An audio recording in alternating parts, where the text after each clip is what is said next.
Donc ici, nous allons voir comment utiliser WetYourScan. Avant tout, vous pouvez vous aider de la barre de recherche ici afin d'entrer une adresse, un bloc ou un identifiant de transaction, donc pour retrouver facilement ces informations. Ensuite, vous pouvez avoir des informations donc plus détaillées en fonction de ce que vous recherchez en utilisant les boutons ici. Par exemple, pour transaction, vous pouvez soit chercher par exemple des transactions normales, donc d'une adresse à une autre, d'une wallet à une autre, ou les signing transactions, qui sont donc des transactions en rapport avec les masternodes.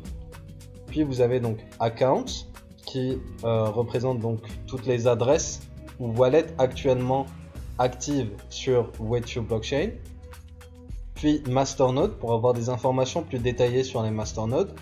Pareil pour bloc, donc pour avoir des informations plus détaillées sur les blocs. Donc en arrivant sur WetYourScan, vous avez ce graphique qui représente le nombre de transactions créées par jour. Ici, le pic a été autour de 300 000 transactions sur 24 heures. Puis vous avez donc transactions. Ici, nous avons donc les dernières transactions qui ont été enregistrées sur le réseau. Actuellement, il y a un total de 1 530 000 transactions enregistrées. Vous ne pouvez en consulter que les 10 000 plus récentes. Donc, vous avez ici TXHash, donc l'identifiant de la transaction.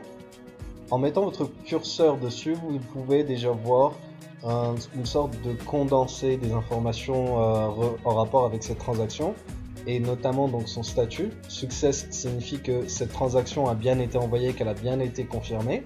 Si vous voulez avoir plus d'informations, il suffit de cliquer sur More Details.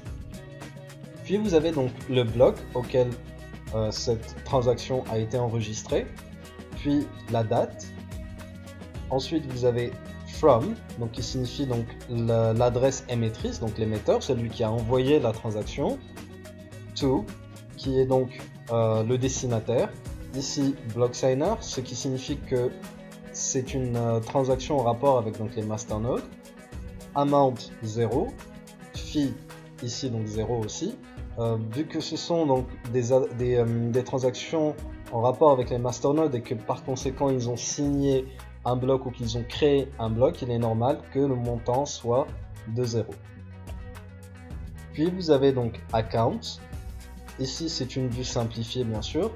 Vous avez donc les adresses, puis un name tag, c'est-à-dire que les adresses sur la blockchain WetYour peuvent être identifiées par un nom. Si vous en êtes le propriétaire, vous pouvez le faire. Puis vous avez donc la balance, puis le rang, donc le classement. Donc ceci est en fait un classement des adresses qui existent donc sur la blockchain en fonction de la balance. Ici vous avez masternode qui est donc le recensement des masternodes actuellement actifs sur le réseau avec donc l'adresse du masternode, son tag, la capacity donc qui est le nombre de zines bloqués par ce masternode, puis owner, owner signifie donc propriétaire, l'adresse qui est propriétaire du masternode, puis latest signed block qui est donc le bloc signé, c'est-à-dire le dernier bloc signé, le bloc le plus récent. Et pour finir, vous avez donc des informations par rapport au bloc, donc le numéro du bloc, la date, la taille du bloc, ici presque 3 mégas, et le nombre de transactions donc dans chaque bloc. Donc nous allons voir maintenant les informations relatives aux transactions. Donc comme je vous l'ai dit plus tôt, ici signing transactions sont des transactions donc en rapport avec les masternodes, et normal transactions sont donc des transactions envoyées depuis une adresse vers une autre. Donc toujours la même interface. Nous allons voir par exemple avec cette première transaction, nous allons donc voir More Details pour avoir donc plus d'informations par rapport à cette transaction là. Ici nous avons donc la date à laquelle la transaction a été donc confirmée, le montant de ZIN dans la transaction et son identifiant. Puis nous avons ici le bloc auquel la transaction a été confirmée, l'adresse de l'émetteur et l'adresse du destinataire. Puis nous avons donc encore des informations de bloc, et cette fois-ci avec le nombre de blocs de confirmation, c'est-à-dire depuis combien de blocs cette transaction a été confirmée. Donc ici, 1616 blocs. Puis nous avons donc le timestamp, donc c'est-à-dire ce sont des informations donc, par rapport au temps. Donc ici nous avons la date et combien de temps s'est écoulé depuis la date de confirmation de cette transaction. Ici donc 1 heure. Puis nous avons donc la valeur, le nombre de zines qui a été transféré. Ensuite, nous avons le gas used by TXN, donc qui signifie la quantité de gaz utilisée pour la transaction, le gas price, puis le TX fee, donc les frais de transaction. Alors attention, gas price n'est pas à 0, c'est juste que la valeur du gaz, le prix du gaz est tellement bas, c'est une valeur tellement proche de 0 qu'ici elle est affichée comme étant donc 0. Sinon, les frais de transaction ici seraient aussi à 0. Puis nous avons input data qui est donc ici donc c'est 0, donc il n'y en a pas. Mais généralement vous verrez des informations ici donc, qui s'afficheront dans le cas où il y a une interaction avec un smart contract ou une interaction directement avec certaines fonctionnalités de la blockchain, dont la création de blocs et la signature de blocs. Donc maintenant nous allons voir par exemple une transaction de type signing, donc des transactions de masternode. Donc nous prenons pareil, la première au hasard, more details. Donc nous avons à peu près le même type d'informations qui sont montrées, donc toujours la date, le nombre de zines, l'identifiant de la transaction, le bloc à laquelle la transaction a été confirmée, l'adresse de l'émetteur, l'adresse du destinataire, puis donc les informations détaillées. Ici vous remarquez donc qu'il n'y a pas de zine envoyée et que les frais de transaction sont donc à 0. Parce que il y a justement un input data ici, donc c'est une transaction en rapport avec un masternode, donc ce masternode a soit signé un bloc, soit créé un bloc. Puis nous allons dans Accounts, et ici nous pouvons donc voir, vous voyez nous avons donc plus de pages, donc possibilité de voir plus d'adresses différentes. Donc si nous en prenons une au hasard, par exemple celle-ci, voilà, maintenant nous allons avoir donc plus d'informations par rapport à cette adresse. Par exemple, ici vous avez donc la balance, donc combien de zines sont sur cette adresse, et la valeur donc du portefeuille.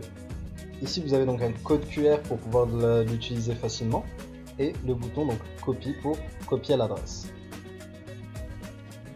Donc dans cette partie, vous avez donc plusieurs tabs, donc plusieurs onglets. Donc in transaction qui signifie donc transaction entrante. Donc encore une fois les mêmes informations donc, que nous pouvons constater ici par rapport aux transactions. Donc le TX hash, le bloc, la date, l'émetteur, le destinataire. Ici grisé parce que nous sommes déjà sur donc, les informations du destinataire, le montant de zine qui a été envoyé et les frais de transaction. Donc si nous allons voir dans out, ici il n'y a pas de transaction out parce que cette adresse n'a pas envoyé. Il n'y a pas de transaction interne parce que cette adresse n'a pas encore eu d'interaction avec des smart contracts. Il n'y a pas de bloc créé, donc created blocks. Il n'y a pas de bloc créé parce que ce n'est pas donc une adresse de masternode. Et il n'y a pas d'event, donc encore une fois parce qu'il n'y a pas eu d'interaction avec un smart contract. Et rewards, donc ici il n'y a toujours rien parce que cette adresse n'a pas voté et n'est pas propriétaire d'un masternode. Maintenant, si nous allons dans masternode, ici nous avons donc l'adresse du masternode et son propriétaire. Donc si nous allons voir plus d'informations sur l'adresse d'un masternode, nous allons voir qu'il y a donc ici il y a une transaction in de 1 zine. Voyons bien que il y a encore un zine sur la balance. Puis transaction out. Ici ce sont par exemple toutes les informations qui ont été envoyées au block signer, qui est donc l'adresse, l'adresse ou plutôt le contrat qui s'occupe donc de la gestion des blocs, donc la création des blocs et la validation des blocs et l'enregistrement de toutes ces informations là dans la blockchain. Il n'y a pas de transaction interne parce qu'il n'y a pas donc d'interaction avec un smart contract.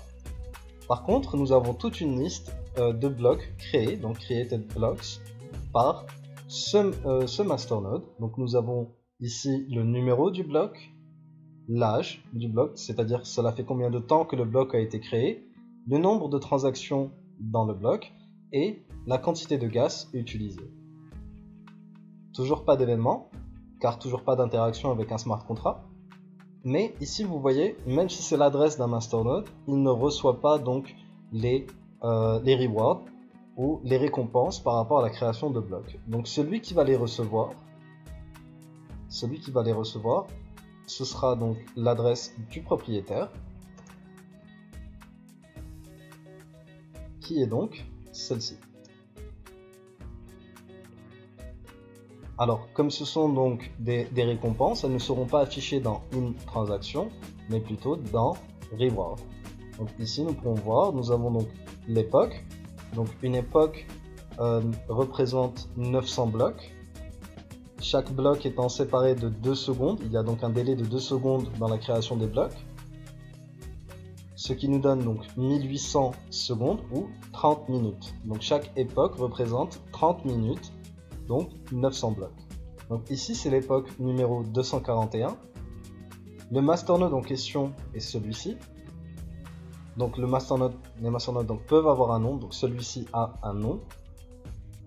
Le nombre de blocs signés, donc ici 900. Puis nous avons donc le reward ou la récompense ici de 17,85 zin. Puis nous avons donc la raison et l'âge, donc cela fait combien de temps que ce reward, que cette récompense a été envoyée. Puis nous allons voir donc la section bloc. Ici nous avons donc plus d'informations par rapport au bloc, donc notamment la height ou alors le numéro du bloc, l'âge, combien de temps ça a fait combien de temps que donc le bloc a été créé, le nombre de transactions dans le bloc, le créateur, donc l'adresse du créateur du bloc, puis vous avez donc ces informations-là que nous n'allons pas voir pour le moment. En cliquant ici donc sur le numéro du bloc, nous allons avoir plus d'informations très détaillées par rapport au bloc. Donc avec les transactions qui ont été créées dans ce bloc, et les masternodes qui ont pris part à sa création et à sa vérification. Donc, en revenant dans le bloc, il y a encore une information importante qui peut être donc consultée, qui est donc les époques. Donc, la dernière époque à avoir été enregistrée, c'est l'époque numéro 241, qui a donc commencé au bloc 216 000 et qui se termine au bloc 216 900. Ici, nous avons donc la durée de cette époque, ici 1800, donc 1800 secondes, le nombre de masternodes qui y ont participé et le nombre de votants qui y ont participé. Ici, par exemple, vous pouvez voir qu'il y a 1812 secondes, c'est-à-dire qu'il y a un retard de 12 secondes à l'époque 240. Donc ce n'est pas inquiétant, c'est normal, il arrive parfois que la blockchain soit un petit peu en retard, voire un petit peu en avance. En allant voir par exemple en prenant l'époque 241. Voilà, donc nous avons aussi des informations assez détaillées par rapport à cette époque, ce qui s'est passé. Donc, notamment toutes les personnes, toutes les adresses qui ont reçu donc des rewards par rapport au vote. Puis nous avons donc les rewards, les récompenses par rapport au masternode. Ici /node signifie les nodes qui ont été donc retirés de la liste des bénéficiaires des récompenses. Donc nous allons voir maintenant par exemple comment utiliser cette barre de recherche. Ici je vais donc coller une adresse normale, une adresse au hasard, puis appuyer sur Enter. Voilà, nous sommes directement renvoyés donc sur l'historique de cette adresse avec donc toutes les transactions entrantes, les transactions sortantes, internes, création de blocs, les événements et les récompenses. Ici donc nous pouvons faire pareil que pour l'adresse en copiant par exemple cette transaction, cet identifiant de transaction, puis en allant ici dans recherche, coller, puis entrer.